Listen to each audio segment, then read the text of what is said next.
The haunted house on Hemlock Lane.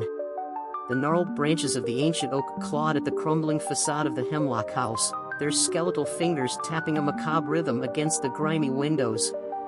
Locals whispered of the house in hushed tones, their eyes wide with a mixture of fear and fascination. They spoke of the Hemlock curse, a dark stain on the town's history, a tale woven with tragedy, madness, and the lingering presence of something unnatural. For decades, the Hemlock house had stood vacant, a brooding silhouette against the twilight sky. Its reputation as a nexus of paranormal activity had effectively sealed its fate, deterring even the most intrepid real estate developers. The house remained, a monument to its dark past, a silent sentinel guarding its secrets. Sarah, a young, ambitious paranormal investigator with a penchant for the macabre, found herself drawn to the Hemlock house like a moth to a flickering flame. She'd heard the stories, dismissed them as folklore, yet a nagging feeling, a prickle of unease at the back of her neck, told her there was something more to the legend. She was determined to uncover the truth, to peel back the layers of fear and superstition and expose whatever lay hidden within those decaying walls. Armed with her EMF reader, a digital recorder, and a healthy dose of skepticism, Sarah ventured onto the overgrown grounds. The air hung heavy with an oppressive silence, broken only by the rustling of leaves and the distant cawing of crows. The house loomed before her, its darkened windows like vacant eyes staring out into the world, watching, waiting. As Sarah pushed open the creaking front door, a wave of musty air washed over her, carrying with it the scent of decay and something else, something indefinable, something that made the hairs on her arms stand on end. Dust motes danced in the slivers of light that pierced the gloom, illuminating the once grand foyer, now a scene of faded opulence and encroaching ruin. The silence inside was unnerving, a stark contrast to the whispers and rumors that swirled around the house. Sarah moved cautiously, her footsteps echoing through the empty rooms, each creak and groan of the old house sending a shiver down her spine. She began her investigation in the library, a room lined with empty bookshelves, the ghosts of knowledge lingering in the air. Her EMF reader flickered erratically, the needle jumping into the red zone.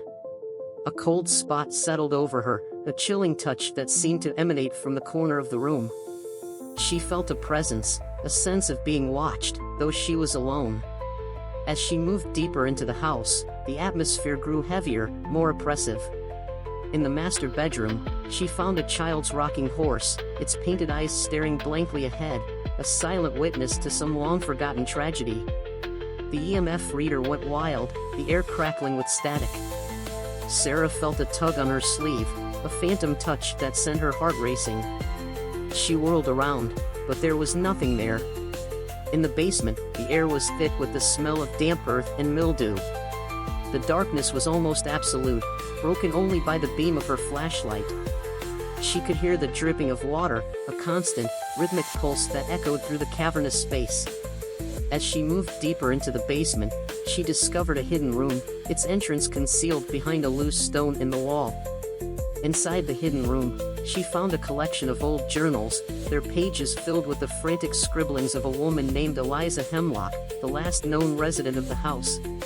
Eliza's words painted a picture of a life tormented by fear, a descent into madness fueled by the belief that the house was haunted by a malevolent entity.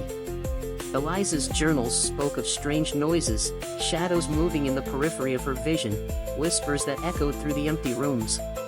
She wrote of a growing sense of dread, a feeling that she was being watched, that something was trying to communicate with her. She chronicled her increasing isolation, her desperate attempts to understand the forces that were tormenting her, her ultimate descent into despair. As Sarah read Eliza's words, she felt a growing sense of unease.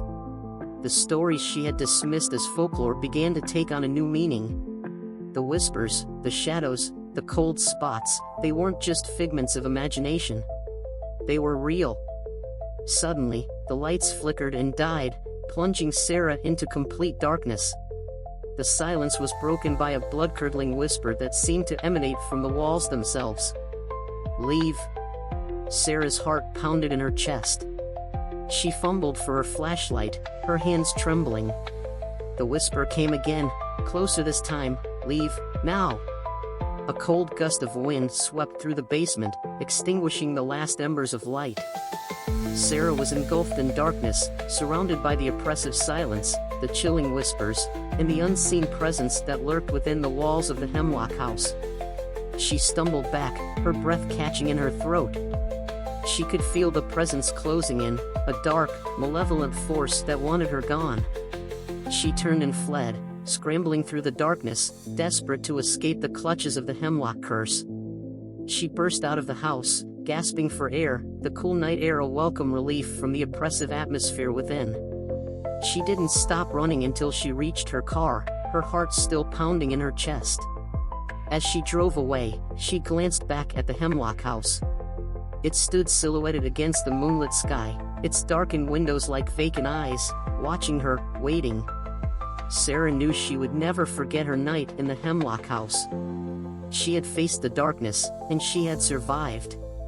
But she also knew that the Hemlock curse was real, a dark stain on the town's history, a tale woven with tragedy, madness, and the lingering presence of something unnatural. And she knew, with a chilling certainty, that the Hemlock house would continue to stand, a silent sentinel guarding its secrets, waiting for its next victim. The whispers would continue, the shadows would dance, and the Hemlock curse would live on.